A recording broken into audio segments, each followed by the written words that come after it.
তা বলছিলেন, আমি এই মুহূর্তে আছি যমুনা সেতুর পশ্চিমে কড্ডার মোড়ে। এখানে কিন্তু মানুষের যে ফেরার যে এখানে আপনি দেখতে মানুষ কিন্তু কিন্তু আসলে তারা যে কর্মস্থলে যাওয়ার চেষ্টা সেটা কিন্তু করছে, এবং আমরা তাদের সাথে কথা বলেছি যে এখান থেকে অফিস আদালত সেই গন্তব্যে কিন্তু তারা যাওয়ার চেষ্টা করছে। অপরদিকে আমরা দেখছি যে যমুনা সেতুর পশ্চিমে কিন্তু এই রাস্তা দিয়ে কিন্তু আমরা দেখছি যে প্রায় 22টা জেলার যে যানবাহন, সেই যানবাহন কিন্তু ঢাকার সাথে চলাফেরা করে।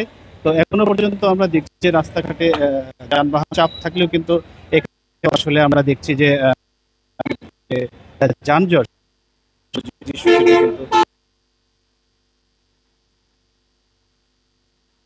আমরা বিভিন্ন কাউন্টার যাত্রীদের ভাড়ার বিষয় কাউন্টারে এবং কিছু বাসে কিন্তু ঠিক ভাড়া তার চেয়ে কিন্তু নেওয়া হচ্ছে।